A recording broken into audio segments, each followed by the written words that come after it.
Alright, so I started to take out the carrier, and after I took off this bracket, I immediately noticed the graphite type stuff. So this bearing has, I'm guessing, has been wearing. Probably that one too. So off I go. Alright, I'm using a trick from Eric the car guy. So I leave these holders in. Just thread it in,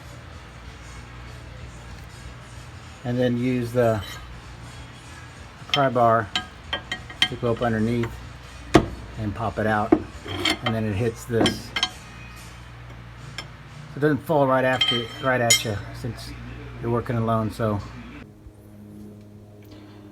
surprise! Stuff you get from a junkyard is sometimes junk. Take a look at this. Oh man.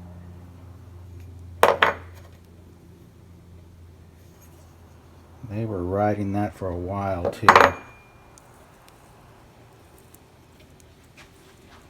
And the other side is just as bad.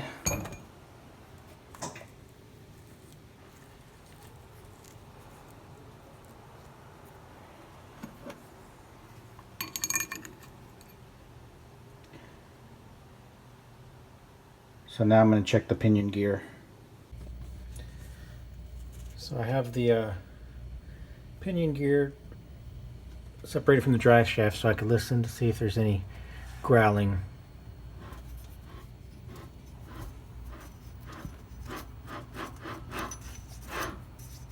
And I would say that is yes.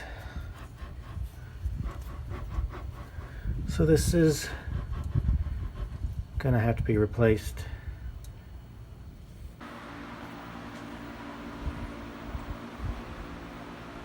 So I'm gonna try this puller on the carrier bearings,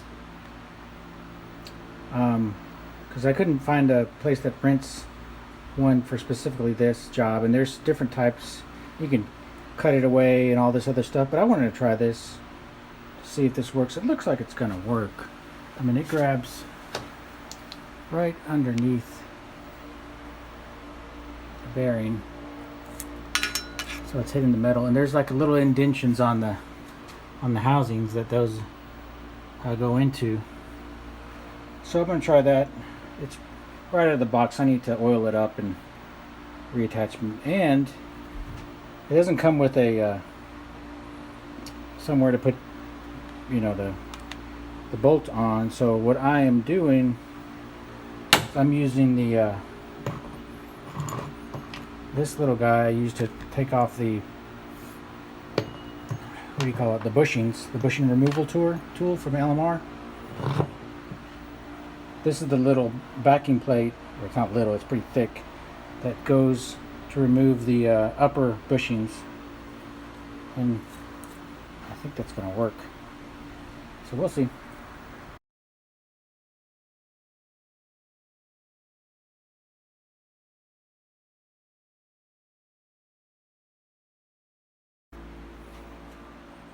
Well, it didn't take long to break the tool. That was one of the bolts that held it in. I was starting on the second one,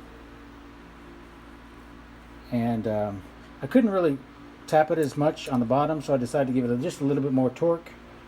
But that's probably not a smart thing, because that's the weak link of this thing, is the bolts. So I think I have some stronger ones that I could fit through here.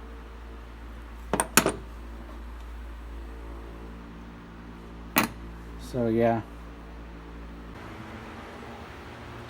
Okay, well, I gave up on the Harbor 2-jaw puller because it was just, I just didn't trust it anymore after the bolts bent. So I took it back, got my money back, and got a 3-inch cutoff wheel, and I'm starting to cut a little X in there and just taking my time, and then I'm going to use a punch and hammer to try to weaken it up. Let's see what happens.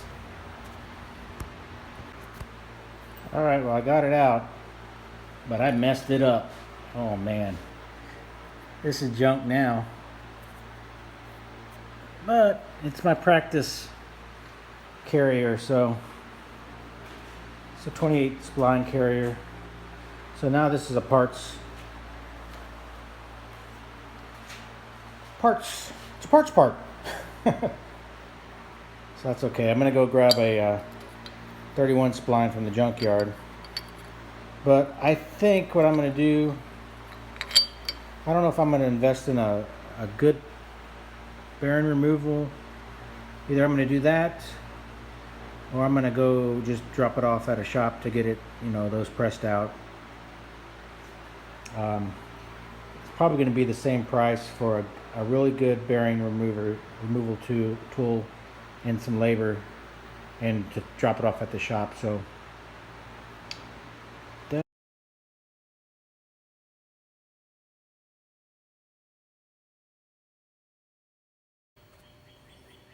all right, so back from the junkyard with one issue on the pinion gear, which I might have to replace it, but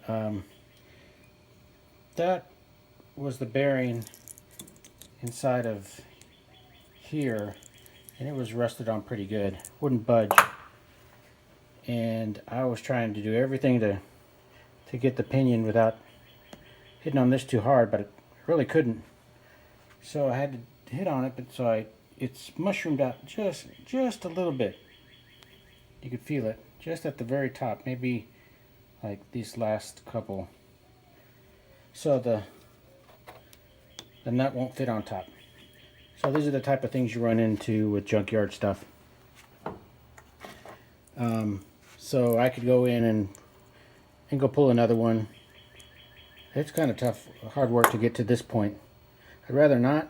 So what I'm going to try to do to save this, I'm going to try to use a thread file and file these two threads up on top down, and then this should fit over, and then this is not tension, it torques down here. So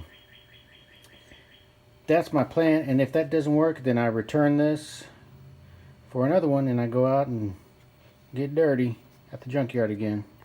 Shocker.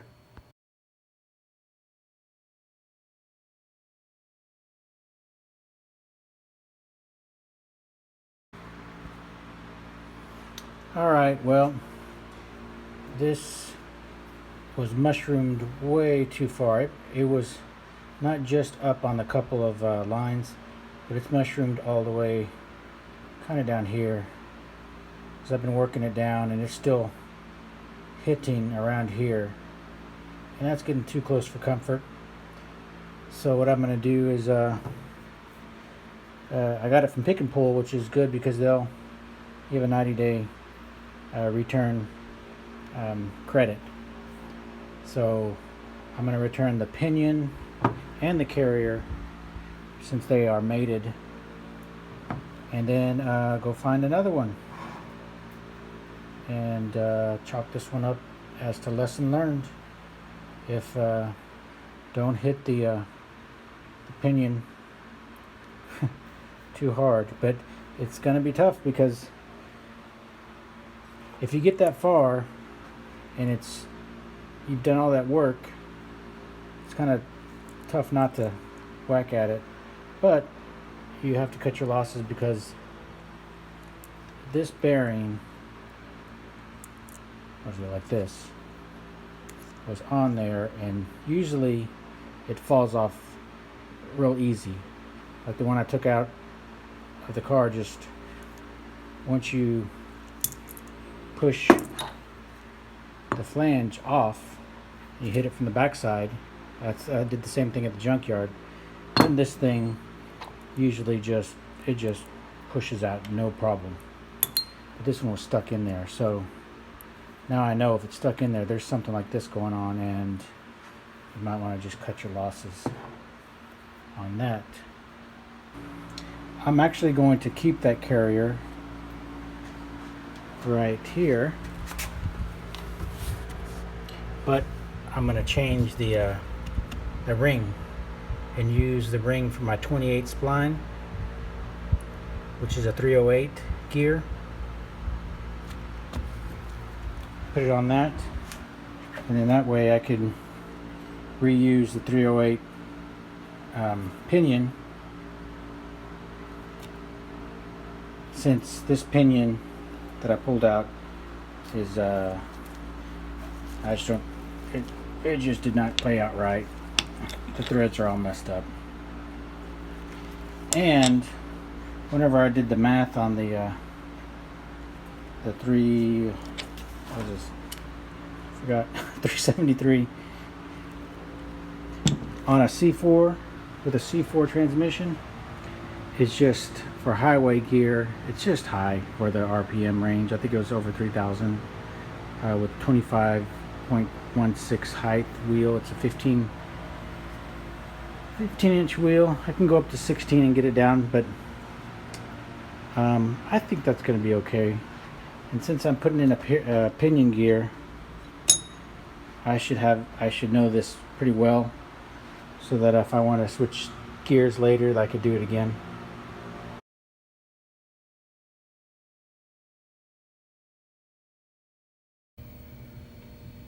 Alright, so I was able to get a little bit of a crack in there now at the bottom.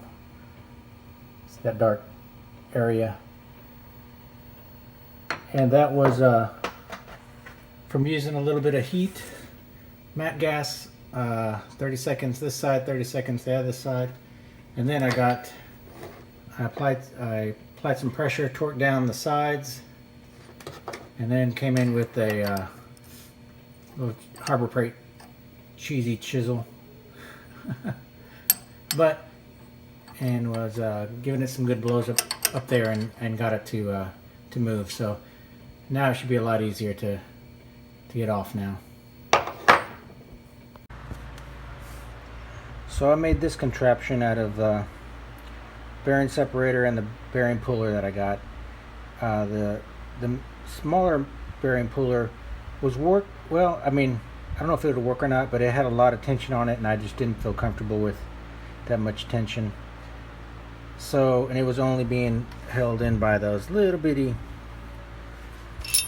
these.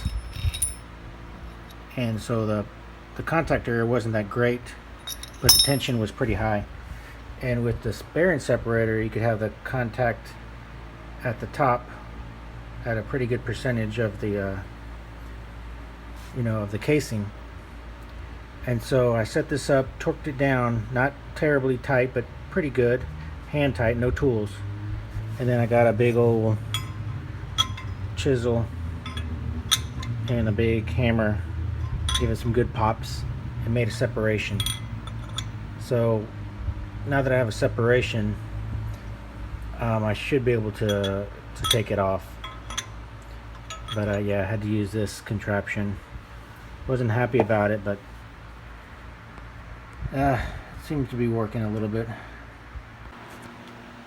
Now I moved back to the smaller one to finish it off, because I just used the bigger device just to break it loose, and it had some weird angles that I didn't want to try to pull it off that way. And I knew that this one would do the job. Once you get the bottom, a little bit of area underneath there, then this guy should be able to do it. But I tried heat the first time, it didn't work with the chisel, and tried heat again, it didn't work, and that's when I went to the bigger contraption. So but this is working now.